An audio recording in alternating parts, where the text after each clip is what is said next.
नमस्कार, मी विशाल पाटील. लोकशाही मराठीच्या न्यूज प्लॅनेटमध्ये आपल्या सगळ्यांचं स्वागत. नेपाळमध्ये निसर्गाचा अक्षरशः हाहाकार पाहायला मिळतोय.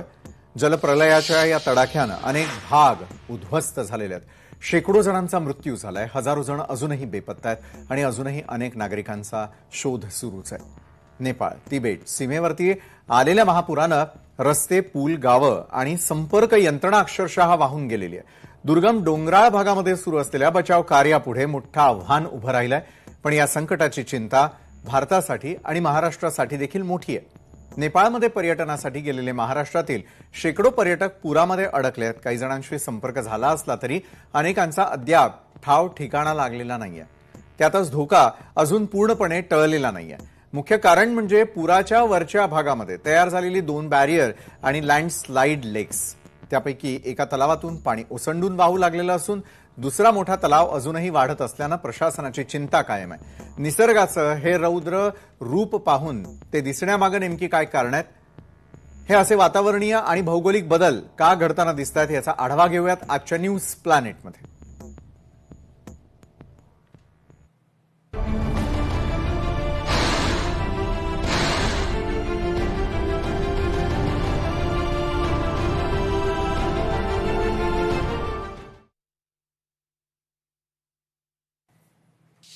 हिमालयीन पट्ट्यामध्ये निसर्गाचं सर्वात भीषण रूप पुन्हा एकदा पाहायला मिळालंय. नेपाळच्या रसुआ जिल्ह्यामध्ये भोटेकोशी नदीला अचानक आलेल्या महाप्रलयानं काही क्षणात सर्व काही उद्ध्वस्त केलं. शेकडो जणांचा बळी, शेकडो जण बेपत्ता आहेत, वाहून गेलेली गावं आणि तुटलेला संपर्क. या महापुरामध्ये 300 पेक्षा अधिक भारतीय पर्यटक, यात्रेकरू आणि मजूरही अडकल्याची भीती आहे. पण हा केवळ एक निसर्गाचा कोप आहे की यामागे काही भूराजकीय आणि हवामान बदलाचे धोके दडलेले आहेत? पाहूयात आमच्या या खास रिपोर्टमधून.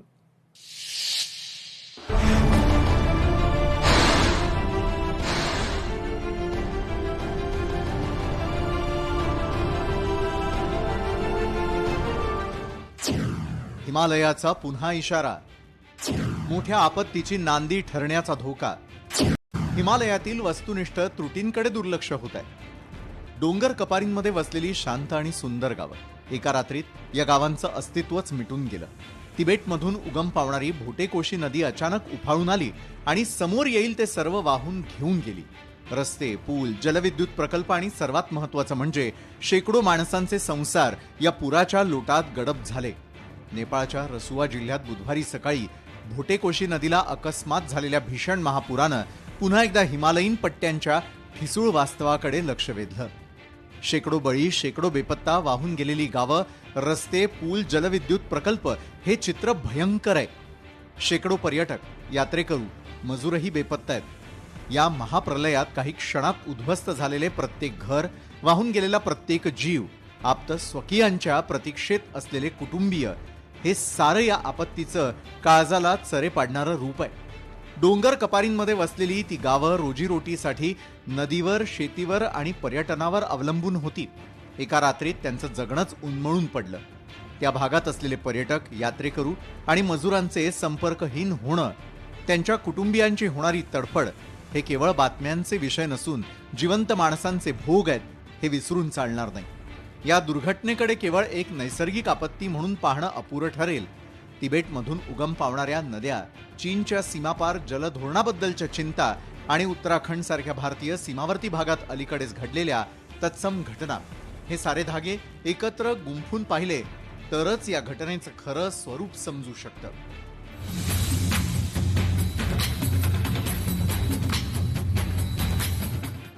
हिमालय हा भूवैज्ञानिक निकषांवर अत्यंत तरुण आणि अस्थिर पर्वत आहे. 5 कोटी वर्षांपूर्वी भारतीय आणि युरेशियन टेक्टोनिक प्लेट्सची टक्कर होऊन त्याची निर्मिती झाली. आजही भारतीय टेक्टोनिक प्लेट दरवर्षी काही सेंटीमीटरनं उत्तरेकडे सरकत असल्यानं हिमालय सतत वर उचलला जातोय असं तज्ज्ञांचं म्हणणं आहे. त्यामुळे हिमालयाचा भूभाग आजही अत्यंत सक्रिय, अस्थिर आणि अनेक ठिकाणी भूस्खलन आणि भूकंपासाठी अतिसंवेदनशील आहे. अरुंद आणि खोल दऱ्यांमधून वाहणारं पाणी झपाट्यानं वेग पकडतं आणि त्यामुळे त्याची विध्वंसक शक्ती प्रचंड वाढते. बुधवारच्या दुर्घटनेत नेमकं हेच घडलं.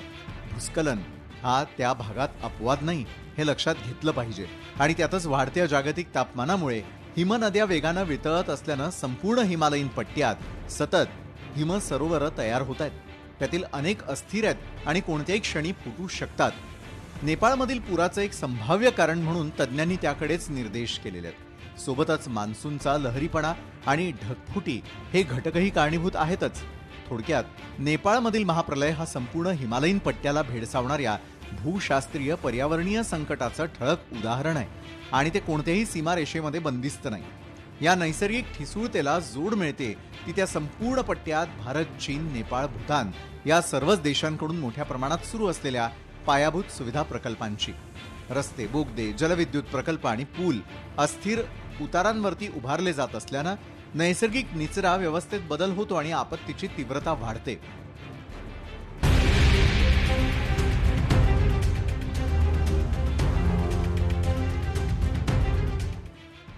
नेपाळमधील महाप्रलयानंतर चीननं तिबेटमधील पुराची पूर्वसूचना नेपाळला वेळेत दिली नसल्याचा आरोप होतोय.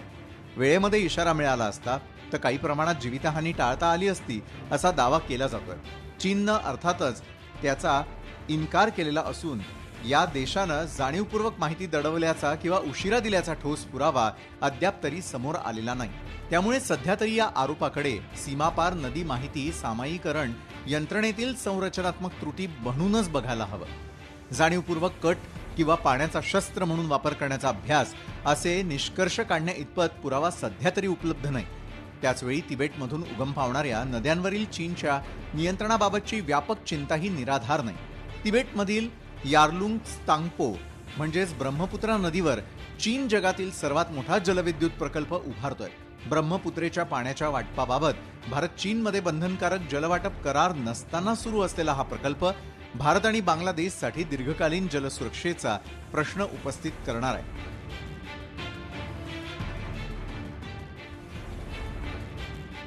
भविष्यामध्ये ब्रह्मपुत्रावरील धरणातून अचानक मोठ्या प्रमाणात विसर्ग झाल्यास ईशान्य भारतातील सीमावर्ती भागात विनाशकारी पूरस्थिती ओढवू शकते.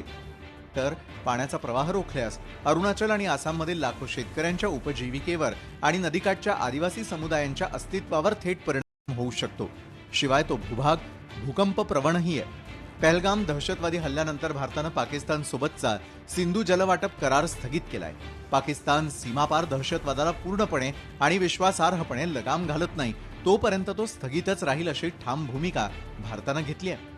पाकिस्तानचे पंतप्रधान आणि लष्कर प्रमुखांपासून अनेक नेत्यांनी भारताच्या या निर्णयाला युद्धाची कारवाई संबोधत चीनला सोबत घेऊन प्रत्युत्तर देण्याच्या धमक्याही दिल्यात. सिंधू खोऱ्यामध्ये भारत वरच्या बाजूला म्हणजेच ब्रह्मपुत्रा खोऱ्यात खालच्या बाजूला असल्याची वस्तुस्थिती आहे. तसंच चीन आणि पाकिस्तानचे सख्य बघता उद्या चीनकडून भारताच्या विरोधात पाण्याचा वापर केला जाण्याचा धोका नाकारता येत नाही.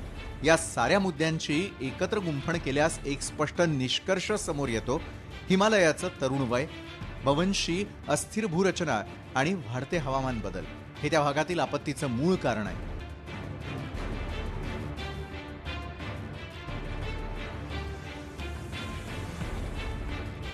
या नैसर्गिक ठिसूळतेवरती सर्वच देशांचे विकास प्रकल्प अतिरिक्त ताण निर्माण करतात आणि त्यावर भूराजकीय तणाव आणि अविश्वासाचे पदर चढतात. नेपाळमधील महाप्रलय, उत्तराखंडमध्ये वारंवार उद्भवणाऱ्या नैसर्गिक आपत्ती आणि सिंधू तसंच ब्रह्मपुत्रेच्या पाण्यावरून निर्माण झालेले तणाव हे तिन्ही एकाच व्यापक वास्तवाचे तीन चेहरे म्हणता येतील. नेपाळमधील महाप्रलय हा तिबेटमधील अतिवृष्टी, ढगफुटी आणि हिमनदी सरोवर फुटण्यासारख्या नैसर्गिक कारणांतून घडला असण्याची शक्यता अधिक बळकट दिसते.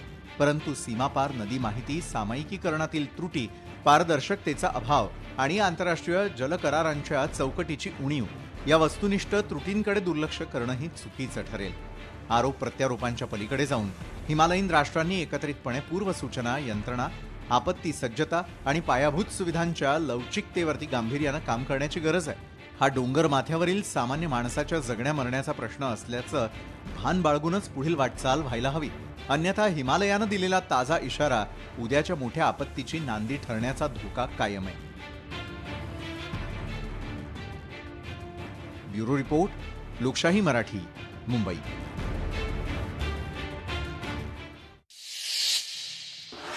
आणि याच महत्त्वाच्या मुद्द्यावर अधिक चर्चा करण्यासाठी आपल्या सोबत आहेत मॅगसेसे पुरस्कार विजेते आंतरराष्ट्रीय जलतज्ञ डॉक्टर राजेंद्र सिंह जी. डॉक्टर राजेंद्र सिंह जी, आपका बहुत बहुत स्वागत है हमारे इस शो में. सबसे महत्वपूर्ण और पहला सवाल है कि नेपाल में हाल ही में हुई इस भीषण दुर्घटना को आप एक जल विशेषज्ञ के रूप में किस नजरिए से देखते हैं? मैं कल नेपाल के बॉर्डर पर था, बाल्मी में, जहां गंडक नदी में नेपाल का पानी आता है जी। मैंने देखा कि हिमालय में जो घटना हुई है, नेपाल में, तिब्बत में, चाइना में, अब ऐसी घटनाएं पूरे हिमालय को प्रभावित करती है जी। हिमालय हिंदूकुश क्षेत्र में 19 देश हैं। ये जो 19 देश हैं, हिमालय में जब भी कोई छोटी घटना होती है तो किसी न किसी रूप में हिमालय का बड़ा भूभाग प्रभावित होता है। ये घटना हुई नेपाल में, लेकिन भारत को भी इसका जो कष्ट है, दुख है, वो झेलना पड़ रहा है। मोटे तौर पर हिमालय में जलवायु परिवर्तन के कारण, क्लाइमेट चेंज के कारण हिमालय का बुखार तेज हो गया है।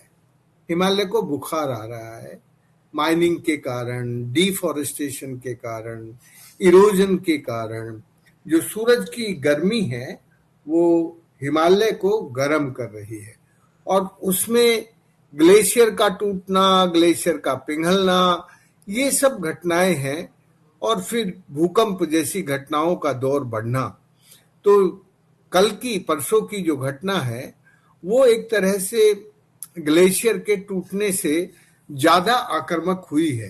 लेकिन पहले यदि हम देखें तो हिमालय में जिस तरह के जंगल थे और हिमालय की अपनी जो कुशन, अपनी जो एब्जॉर्ब करने की ताकत थी, उसके अंदर की जो अपनी शक्ति थी, वो अब बहुत कम हो गई है जी। हिमालय अब कमजोर हो गया है।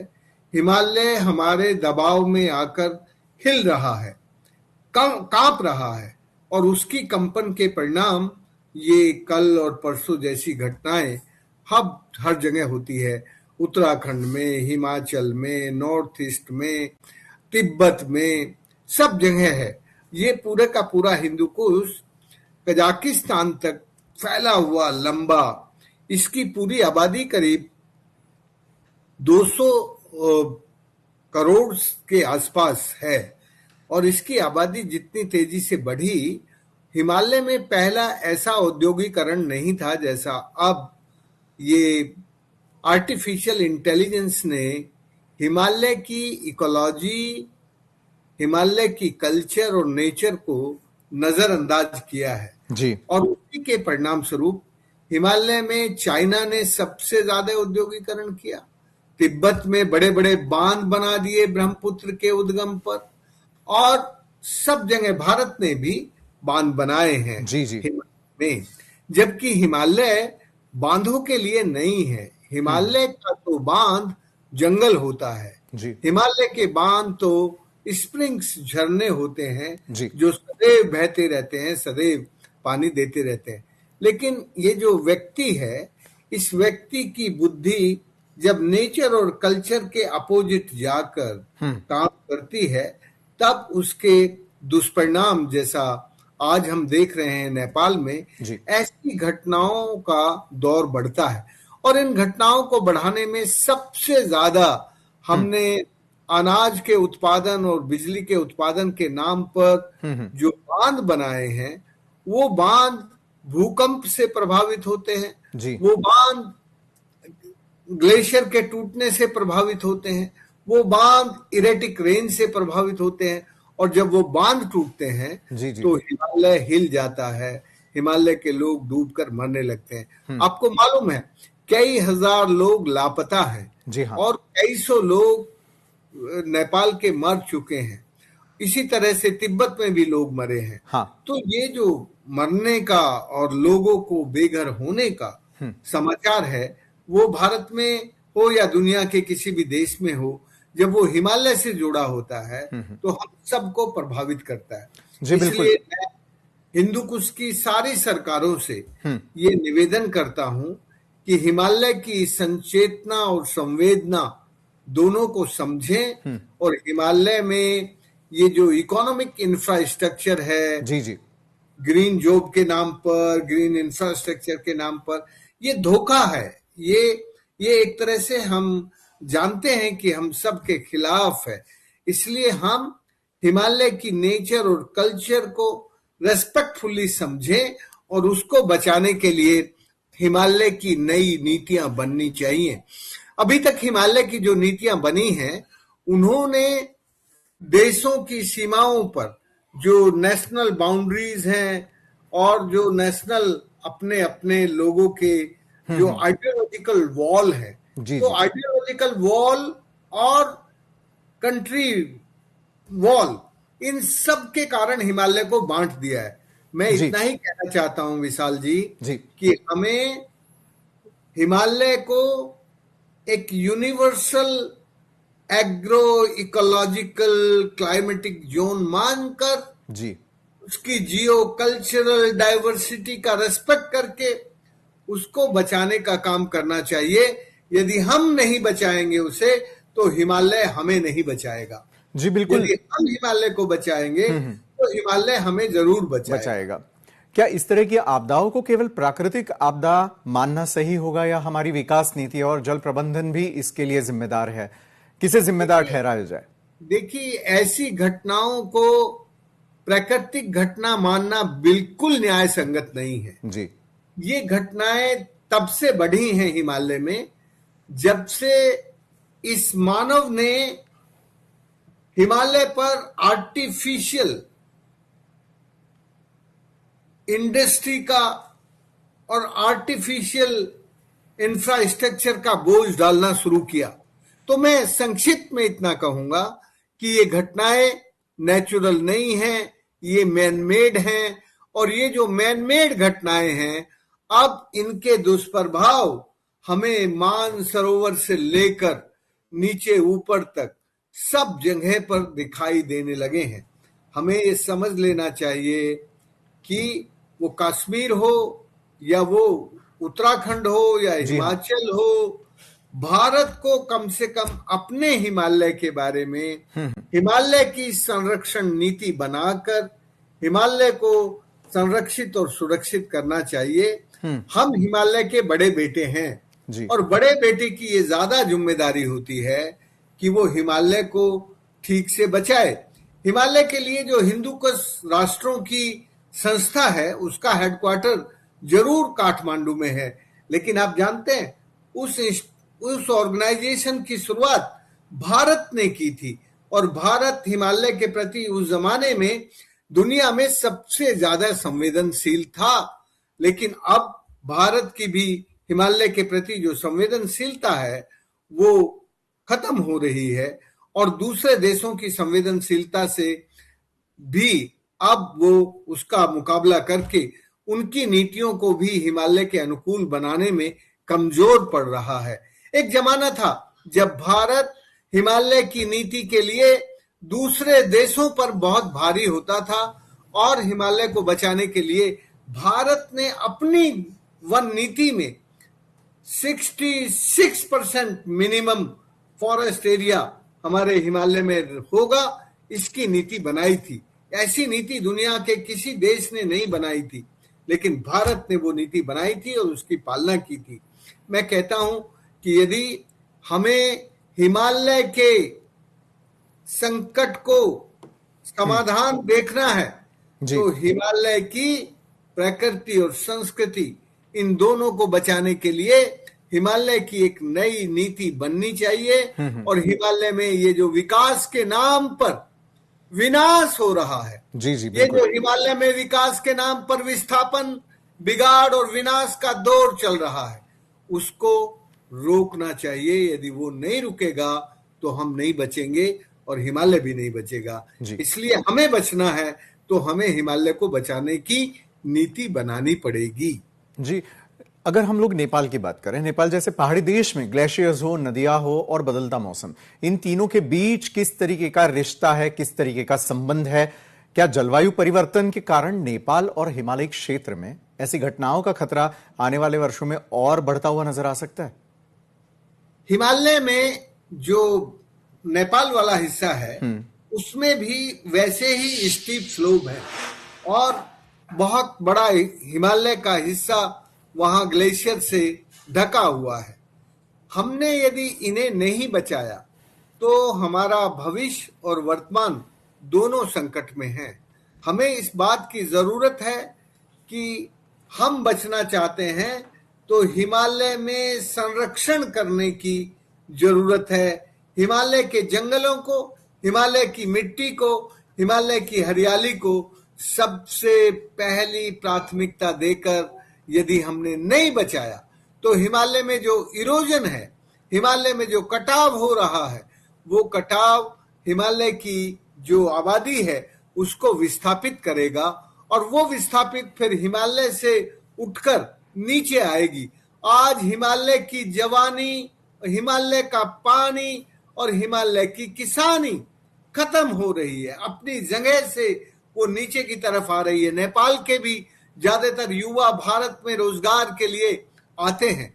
इसलिए मेरा कहना यह है कि हिमालय को हिमालय की जगह पर ही जी हरियाली बचाकर, उसकी मिट्टी, पानी, खेती, उसको, उसकी संस्कृति, उसको वहीं संरक्षित करके हम हिमालय को भी सुरक्षित कर सकते हैं और हिमालय के लोगों को समृद्ध बना सकते हैं। हिमालय के लोग फिर हिमालय छोड़कर दिल्ली, बंबई नहीं आएंगे, फिर उन्हें वहीं पर काम मिलेगा। तो हमारी नीति ये होनी चाहिए कि हिमालय बचेगा तो हम बचेंगे, हिमालय को हम समझें, हिमालय को हम समझाएं। हिमालय बचेगा, हिमालय की हरियाली होगी तो हमारे जीवन में भी हरियाली और खुशहाली होगी। हमारी हरियाली और खुशहाली हिमालय की हरियाली और खुशहाली के साथ जुड़ी है। यदि हम उसको बचाकर नहीं रखेंगे तो हमारा जीवन सुखी और समृद्ध नहीं हो सकता। हिमालय को हम हमेशा भारतीय लोग अपने गौरव के तौर पर, अपनी प्रतिष्ठा के तौर पर वर्णन करते थे। आज हम हिमालय को भूल रहे हैं। यदि हम हिमालय को भूलेंगे तो हिमालय हमें भूल जाएगा और फिर ऐसी ही घटना जैसी 2013 में हुई, पहाड़ पर बाढ़ आई 2014 में हुई, उत्तराखंड, ये जो सब घटनाएं सतत हर साल आ रही है। 2013 के बाद भारत के भूभाग, हिमालय के भाग में कहीं ना कहीं ऐसी घटनाएं, ग्लेशियर का टूटना, पहाड़ पे बाढ़ का आना, लोगों का विस्थापित होना और लोगों को विनाश झेलना, ये जो संकट है, इस संकट से हमें तुरंत बचने की जरूरत है। आपको विशाल जान के दुख होगा, मैं जब कल और परसों वहां था नेपाल के उस बॉर्डर पर, तो मैंने देखा कि जो एक सीमा, ये जो गंडक है, यूपी है एक तरफ, बिहार है और नेपाल है, तो यूपी ने अपनी असरा बना दी है। तो उधर तो पानी जाता नहीं है, उधर से पानी काट के नेपाल की तरफ, बिहार से मिट्टी काट के नेपाल की तरफ जमाता रहता है। वहां हजारों हजार एकड़ जमीन जो अब नो लेंस हो गई है, जो ना बिहार के उसमें है और ना नेपाल के उसमें है, उसको वहां के जो, अब मैं क्या कहूं, अपराधी लोगों ने, मैं नाम भी बता सकता हूं किन्होंने, उस पर कब्जा करके उस जमीन को नेपाल की पुलिस की मदद से अपने कब्जे में कर लिया है। और ये 1,000 करोड़ की बात नहीं है, 5,000 एकड़ से ज्यादा जमीन का टुकड़ा है। और ये एक आदमी की बात नहीं है, इस तरह से बहुत सारे लोगों ने ये किया है। तो ये तो हमारा नया पर्यटन आया है हिमालय में। इस नए पर्यटन में भी पर्यटन का दबाव, हम 1990 से बोल रहे हैं कि हिमालय हमारा तीर्थाटन है, हिमालय हमारा पर्यटन नहीं है, पर हमने हिमालय को तीर्थाटन से हटाकर पर्यटन बना दिया। हम अपनी सरकारों से निवेदन करते हैं कि जो तीर्थ क्षेत्र हैं उनको हम तीर्थ की तरह से ही संरक्षित करें, सुरक्षित करें। वही हमारी सनातन परंपरा है। तो हम अपनी सनातन परंपरा में हिमालय की जो तीर्थपन है उसको रक्षित और संरक्षित करें, तो हमारा जो पर्यटन है ये तो हमेशा बिगाड़ ही करता है, नुकसान ही करता है। तो पर्यटन को कम करें, तीर्थाटन को बढ़ाएं, हिमालय को तीर्थ क्षेत्र की तरह से देखें, तीर्थ क्षेत्र की तरह से होगा तो हम हिमालय को शोषित नहीं करेंगे, प्रदूषित नहीं करेंगे और उस पर आक्रमित नहीं होंगे।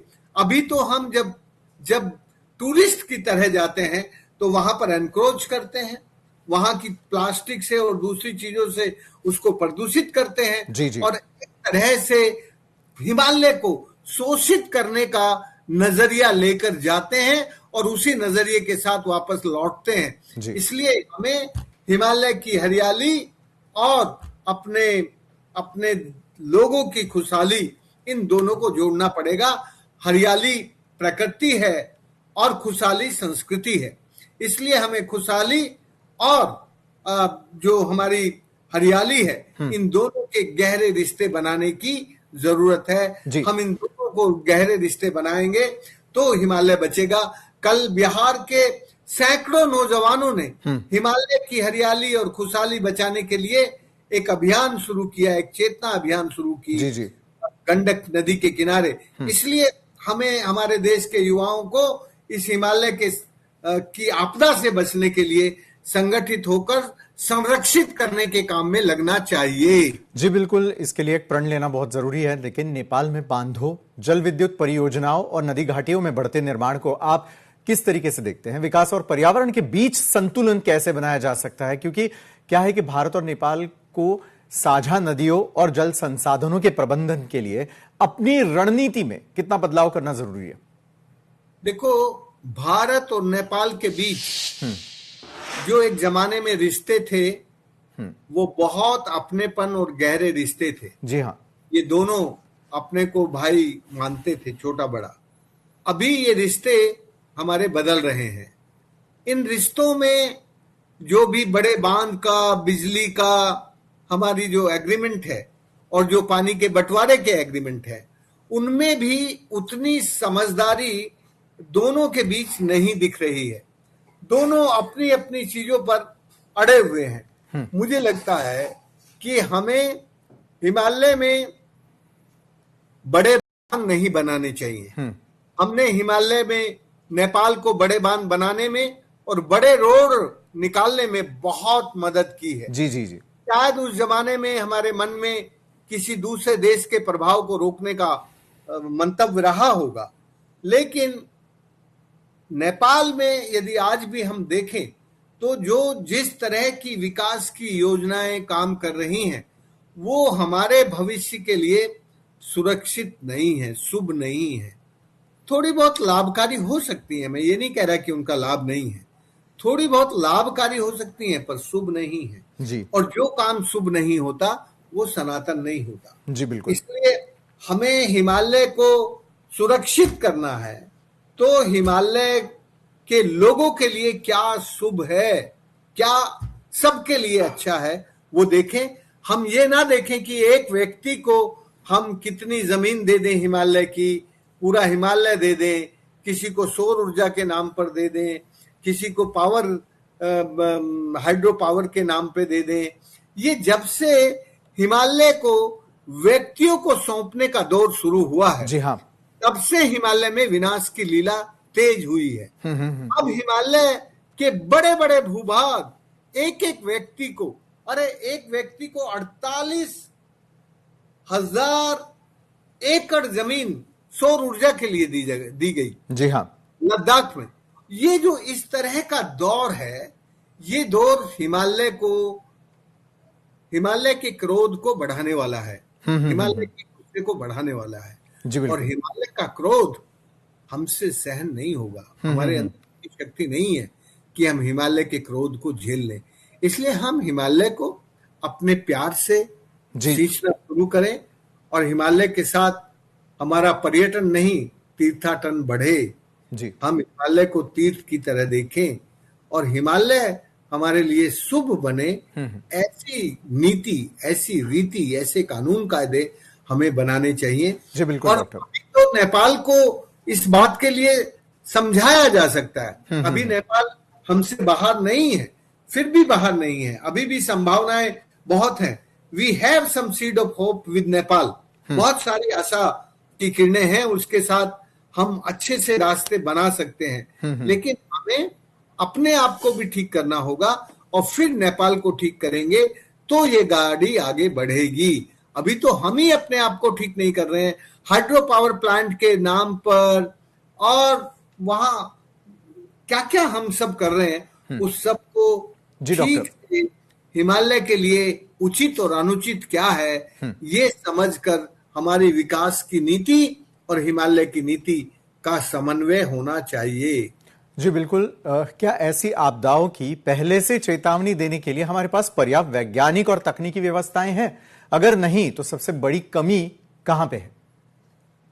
देखो, ऐसी आपदाओं की जानकारी देने के लिए भारत में अच्छे डिपार्टमेंट हैं, लेकिन मुझे समझ में नहीं आता कि ये इतने अच्छे डिपार्टमेंट और भारत के इतने अच्छे वैज्ञानिक समय से पूर्व ये सब जानकारियां संबंधित समाज को, संबंधित राष्ट्र को, संबंधित प्रदेश को, संबंधित लोगों को क्यों नहीं देते? भारत में ये क्षमता है, भारत में ये कुशलता है, भारत की ये योग्यता है, लेकिन मुझे समझ नहीं आ रहा है कि ये योग्यता होते हुए, ये भारत की बड़ी स्किल होते हुए भी भारत टाइम से पहले इन सारी सूचनाओं को क्यों प्रसारित नहीं करता। मैं अपने वैज्ञानिकों से निवेदन करूंगा कि हमें अपनी कुशलताओं, दक्षताओं को भारत के और दुनिया के हित के लिए काम करना चाहिए, क्योंकि हम वसुदेव कुटुंबकम और जय जगत केवल नारा लगाने के लिए नहीं बोलते हैं। ये हमारे व्यवहार में, ये हमारे संस्कार में, ये हमारे आचरण में भी दिखना चाहिए। यदि नेपाल की ऐसी घटनाओं की जानकारी हम नेपाल को भी देते तो उसमें हमारा ही हित था, नेपाल का भी हित था। ये दुनिया एक है और ये दुनिया एक परिवार की तरह है, तो जो कुशलताएं, क्षमताएं और दक्षताएं हमारे अंदर हैं वो सबके भले के लिए उपयोग होनी चाहिए। जी डॉक्टर, जाते जाते मुझे आपसे आखिरी सवाल पूछना है। नेपाल और पूरे हिमालय क्षेत्र के भविष्य को देखते हुए आप सरकारों और आम नागरिकों को क्या संदेश देना चाहेंगे? तीनों देश के सरकार अगर साझा कुछ कोशिश करना चाहे तो वो कोशिशें कौन सी होनी चाहिए? देखिए, हिमालय किसी एक राज्य का हिस्सा नहीं है, वो हमारे पूरे भारत का हिस्सा है जी। इसलिए हमारी भारत सरकार को ये पहल करनी होगी कि हिमालय के संरक्षण की नीति बनाए और हिमालय में जो इकोनॉमिक इंफ्रास्ट्रक्चर है उस इकोनॉमिक इंफ्रास्ट्रक्चर को बेहिसाब ना बढ़ाए। जी हाँ, हिमालय हमारे व्यापार के लिए नहीं है, हिमालय हमारी कमाई नहीं है, हिमालय हमारी एक तरह से माई बाप है। तो जो माई बाप होता है उससे हमेशा कमाई नहीं देखी जाती, उससे ये देखा जाता है कि उनका स्वास्थ्य अच्छा कैसे रहे। जब उनका स्वास्थ्य अच्छा रहेगा तो वो अपनी पीढ़ियों के लिए, जनरेशन के लिए अच्छा करेगा जी। अभी जो हमारा जनरेशनल गैप है, जो हम अपने काल में हिमालय से ले रहे हैं, वो हमारी अगली पीढ़ी से हम उधार ले रहे हैं। तो हमारी सरकार को और हमारे समाज को ये मान लेना चाहिए कि हिमालय से हम कितना उधार लेंगे भाई।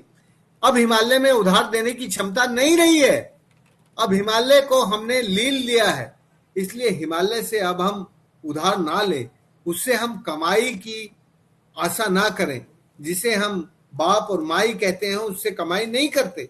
इसलिए हिमालय की हमारी सरकार को संरक्षण नीति बनानी चाहिए और जो ऑलरेडी नीति है 66% हिमालय में जंगल, और ऐसा कोई उद्योग ना लगे जिससे हिमालय की हेल्थ पर नुकसान हो। जी हाँ, हिमालय के संरक्षण की नीति और कानून कायदे हमारी सरकार बनाए और हमारे समाज को भी ये जान लेना चाहिए कि हिमालय से अपना लालच पूरा करने के लिए, अपनी मौज मस्ती करने के लिए हिमालय में ना जाए। हिमालय हमारी मौज मस्ती की जगह नहीं है। हिमालय हमारी शांति की, हमारे अध्यात्म की, हमारी संस्कृति की और हमारी प्रकृति की समृद्धि का स्थान है जी। इसलिए हिमालय की प्रकृति और संस्कृति की समृद्धि हम बना के रखें, और यदि हम बना के रखेंगे तो हमारी सरकार भी हमसे सीखेगी और हमारी सरकार भी हिमालय को समृद्ध बनाने के लिए, हरा भरा बनाने के लिए आगे आएगी। इसलिए हमारे समाज को, ना केवल हिमालय के समाज को, भारत के संपूर्ण समाज को, क्योंकि हिमालय भारत के संपूर्ण समाज का है, इसलिए संपूर्ण समाज को हिमालय के रक्षण, संरक्षण और पोषण के काम करने चाहिए। सरकार को भी हिमालय में अतिक्रमण, प्रदूषण और शोषण करने वाली नीति को के विरुद्ध जाके हिमालय का रक्षण, संरक्षण और पोषण का कानून बनाए और उसकी नीति बनाए और उसके अनुसार हिमालय को हरा भरा, हिमालय की संस्कृति और प्रकृति को बचाने के लिए एक बड़ा अभियान चलाए। जी बिल्कुल, बहुत बहुत शुक्रिया डॉक्टर राजेंद्र सिंग जी हमसे जुड़ने के लिए। आणि ॲज अ एक्सपर्ट त्यांनी आजपर्यंत काय पाहिलेलं, त्या ठिकाणी जाऊन त्यांनी काय अनुभव घेतलेले आणि त्यावरच्या उपाययोजना या संदर्भात डॉक्टर राजेंद्र सिंग यांनी सविस्तर आणि सखोल चर्चा केली। खूप खूप धन्यवाद आमच्यासोबत जोडल्या गेल्यात त्यासाठी। अमेरिका इस्रायल विरुद्ध इराण संघर्षाचा परिणाम केवळ या तिन्ही देशांपुरताच मर्यादित नाही, त्याचा जगभरातील शिक्षणावर विपरीत परिणाम झालाय। बॉम्ब किंवा क्षेपणास्त्रांनी केवळ शाळाच उद्ध्वस्त झालेल्या नाहीयेत, तर अख्खी पिढी शिक्षणात मागे पडण्याची भीती निर्माण झाली आहे। युद्धाचं हे अदृश्य संकट कोट्यवधी विद्यार्थ्यांचं भविष्य अंधकारमय करणारं ठरलेलं असून जगभरातील विद्यार्थ्यांवरही त्याचा अनिष्ट परिणाम झालाय।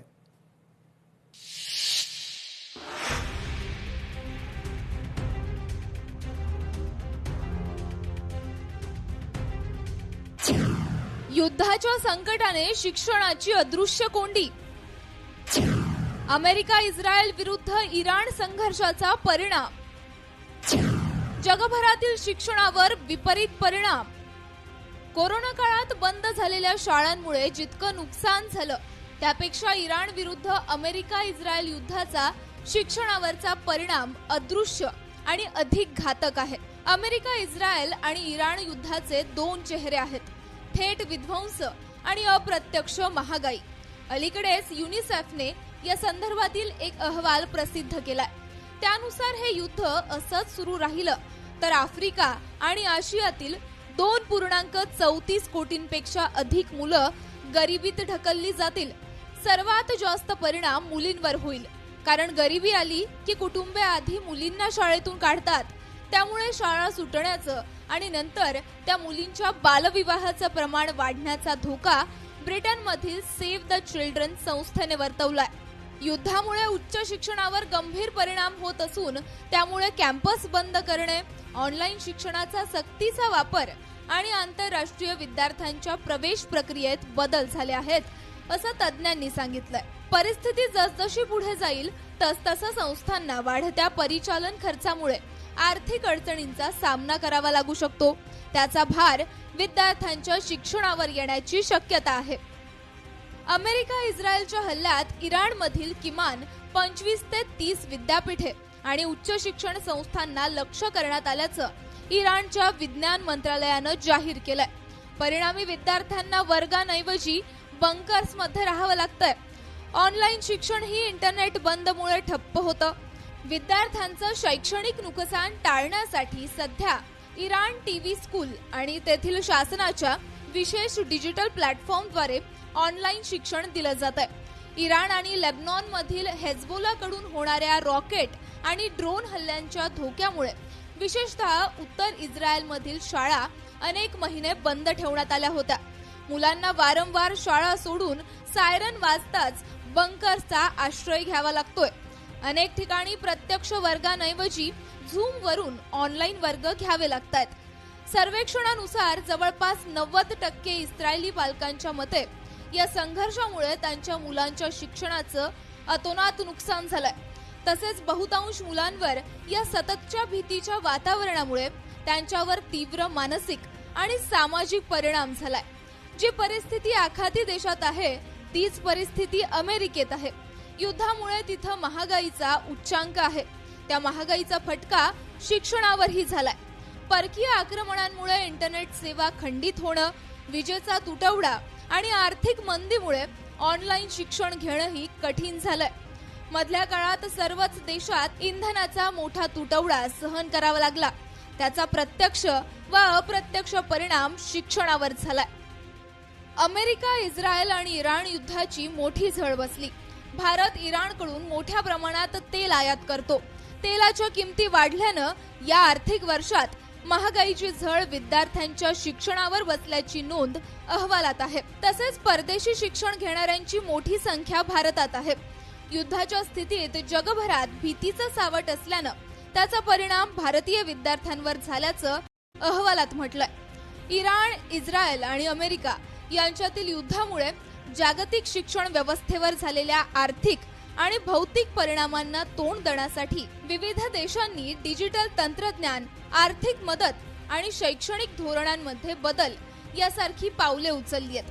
युनिसेफने लर्निंग काउन्सिल आणि डिजिटल शिक्षण, निर्वासित छावण्यांमध्ये तात्पुरत्या शाळा आणि कॅश असिस्टन्स म्हणजे गरीब कुटुंबांना थेट पैसे देऊन मुलांना शाळेत टिकवण्याची मोहीम सुरू केली आहे. एप्रिल 2026 मध्ये युनेस्कोने प्रिव्हेन्शन प्लॅन ऑफ ऍक्शन मंजूर केलाय. याद्वारे युद्धग्रस्त देशातील विद्यार्थ्यांचं नुकसान टाळण्यासाठी आणि शिक्षण संस्थांना हल्ल्यांपासून वाचवण्यासाठी जागतिक निधी आणि सुरक्षा पुरवली जाते. हे प्रयत्न कितपत पुरेसे ठरतील याबाबत ठोस सांगता येणार नाही. मात्र अशा प्रकारच्या अनेक उपाययोजना करण्याची आवश्यकता नक्कीच आहे. ब्युरो रिपोर्ट, लोकशाही मराठी, मुंबई.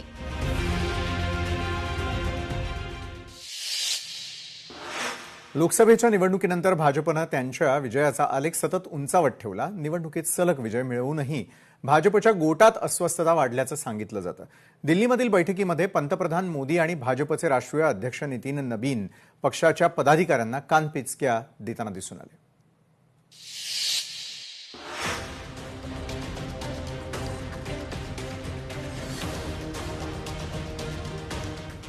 सलग विजयानंतरही भाजपमध्ये अस्वस्थता. सत्तेमुळे नेते आणि जनतेत अंतर निर्माण होऊ देऊ नका. नव्या टीमला पंतप्रधान मोदींच्या कानपिचक्या. भाजपच्या नव्या राष्ट्रीय पदाधिकाऱ्यांची दिल्लीतील पक्षाच्या मुख्यालयात नुकतीच एक महत्त्वपूर्ण बैठक पार पडली. या बैठकीला पंतप्रधान नरेंद्र मोदी आणि भाजपचे राष्ट्रीय अध्यक्ष नितीन नबीन यांची उपस्थिती होती. पक्षाच्या सूत्रांच्या माहितीनुसार बैठकीदरम्यान पंतप्रधान मोदी यांनी भाजपच्या पदाधिकाऱ्यांना सौम्य पण स्पष्ट शब्दात कानपिचक्या दिल्या. गेल्या काही वर्षातील पक्षाला मिळत असलेल्या सातत्यपूर्ण निवडणूक विजयांमुळे गाफील राहू नका असा स्पष्ट सल्ला त्यांनी दिला. तर सत्तेमुळे भाजपचे नेते आणि सर्वसामान्य जनता यांच्यात अंतर निर्माण होत असल्याची जाणीव पक्षाध्यक्ष नितीन नबीन यांनी करून दिली. तसेच पक्षाच्या नेत्यांना जनतेशी पुन्हा संपर्क वाढवण्याची गरज असल्याच्या सूचना त्यांनी बैठकीत दिल्यात. पंतप्रधान मोदी यांनी नितीन नबीन यांच्या नव्या टीमबाबत पूर्ण विश्वास व्यक्त केलाय. पंतप्रधानांनी प्रत्येक पदाधिकाऱ्याचं म्हणणं सविस्तरपणे ऐकून घेतलं. 2014 मध्ये काँग्रेस प्रणित संयुक्त पुरोगामी आघाडी सरकार विरोधातील लाटेमुळे भाजपाला सत्ता मिळाली, तर 2019 मध्ये गरिबांसाठी राबवलेल्या कल्याणकारी योजना आणि देशाच्या अंतर्गत व बाह्य सुरक्षेमुळे जनतेनं भाजपला पुन्हा सत्तेवर आणलं. 2024 मध्ये विरोधकांच्या अपप्रचाराकडे दुर्लक्ष करून जनतेनं भाजपाच्या हाती पुन्हा सत्तेची चावी दिली. सध्या बहुतांश मतदारांचा कल आपल्याकडे असला तरीही मिळालेल्या विजयांना गृहीत धरून चालणार नाही अशा शब्दात पंतप्रधानांनी उपस्थित पदाधिकाऱ्यांना सूचना दिल्या. नवीन संघटनात्मक कार्यकारिणी जाहीर करण्यात झालेल्या अनेक महिन्यांचा विलंब आणि मंत्रिमंडळ फेरबदलाच्या सुरू असलेल्या चर्चांमुळे पक्षातील अनेक ज्येष्ठ नेत्यांमध्ये अनिश्चिततेचं सावट निर्माण झालं होतं. या परिस्थितीमुळे पक्षातील अनेक नेत्यांनी स्वतःचं पद टिकवण्यासाठी धडपड सुरू केली आणि त्याचा परिणाम थेट राज्य पातळीवरही दिसून आला. अजूनही बदलाची भीती त्यांच्या मनात कायम असून त्याचा परिणाम प्रशासनावर होतोय. त्यामुळेच भाजपाच्या सर्वसामान्य कार्यकर्त्यांमध्येही नाराजीची भावना निर्माण होत असल्याची चर्चा पक्षात आहे. राष्ट्रीय स्वयंसेवक संघानेही राज्यातील नेत्यांमध्ये वाढता दुरावा आणि निर्माण झालेली मरगळ याबद्दल पक्षाच्या वरिष्ठांना सावध केलं असून जनतेशी जवळीक ठेवण्याच्या सर्व कार्यक्रम सुरू ठेवण्याचे संकेत बैठकीत देण्यात आले. दिल्लीतील तरुणांच्या आंदोलनाबाबत काही केंद्रीय मंत्र्यांनी केलेली सार्वजनिक वक्तव्ये पक्षाच्या अडचणी वाढवणारी ठरली आहेत. कॉक्रोच जनता पार्टी आणि त्यांच्या नेत्यांनी उपस्थित केलेले मुद्दे योग्य असले तरी त्यामागचे हेतू वेगळे होते. याबाबतचे युक्तिवाद कसे योग्य ठरतात, कोणीही योग्य किंवा अयोग्य मुद्दा मांडल्यास काय फरक पडतो, अशा विधानांमुळे सत्ताधारी विद्यार्थ्यांच्या मागण्यांवर जाणीवपूर्वक दुर्लक्ष करत असल्याचा संदेश जाऊ शकतो. त्यावर पक्षाचं म्हणणं किती योग्य होतं हे जनतेला पटवून देण्याची जबाबदारी राष्ट्रीय आणि राज्य पातळीवरील नेत्यांना देण्यात आली आहे. विद्यार्थ्यांशी संवाद साधताना मंत्र्यांनी संयम आणि परिपक्वता न दाखवल्यास त्यांच्या प्रत्येक उत्तरामुळे मोठा वादंग निर्माण होऊ शकतो. यामुळे विरोधकांना सरकार व भाजपाला लक्ष्य करण्यासाठी संधी मिळू शकते. अशी कोणतीही संधी पक्षाच्या पदाधिकाऱ्यांनी देऊ नये. कोणतेही आरोप झाल्यास त्याला ठोस प्रत्युत्तर देऊन जनमानसातील पक्षाचं मत अधिकाधिक चांगलं करण्याची जबाबदारी पक्षाच्या पदाधिकाऱ्यांवर देण्यात आली आहे. नीट पेपर फुटी प्रकरणात राजधानी दिल्लीत कॉक्रोच जनता पार्टीनं आंदोलन केलं होतं. त्याकडे पक्षश्रेष्ठींनी वेळीच लक्ष दिलं असतं तर कदाचित आज पक्षासमोर इतकी मोठी आव्हाने निर्माण झाली नसती. असा सूर या बैठकीत आल्यावर त्यावर पक्षाने विचारमंथन केलं. या आंदोलनांमधील चर्चेचा केंद्रबिंदू आता शिक्षण आणि रोजगार यासारख्या मूलभूत प्रश्नांकडे वळल्याने केंद्र सरकारला त्यावर ठोस तोडगा काढावाच लागणार आहे. आगामी काळात उत्तर प्रदेश सारख्या महत्त्वाच्या राज्यात विधानसभा निवडणूक होणार आहे. त्यामुळे केंद्र सरकार विरोधात तरुणांचा रोष असाच राहिल्यास त्याचे निवडणुकीत मोठे पडसाद उमटू शकतात. त्यातच पक्षातील अंतर्गत गटबाजी तसेच जातीय पातळीवरील मतभेद आणि संघर्ष यामुळे भाजप समोरील आव्हाने वाढत असली तरी त्यावर तातडीने ठोस उपाययोजना करण्याचे निर्देश पक्षाध्यक्षांनी दिलेत. एकूणच पक्षाला विजय मिळत असला तरी जनमानसात मिळून मिसळून राहून निवडणुकांबाबत कोणत्याही परिस्थितीत गाफील न राहण्याचा सल्ला मोदी आणि नबीन यांनी पदाधिकाऱ्यांना दिलाय. भाजपातील पक्षांतर्गत अस्वस्थता या बैठकीत जाणवली असल्यानं त्यावर तात्काळ उपाय शोधण्याची नवी मोहीम आता पक्षाच्या वरिष्ठांनी हाती घेतली आहे. ब्युरो रिपोर्ट, लोकशाही मराठी, मुंबई.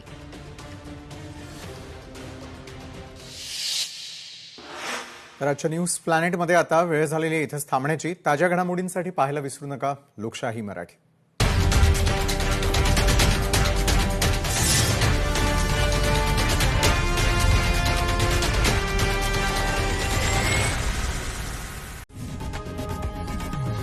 लोकशाही मराठी ऐका, पहा, जागरूक रहा.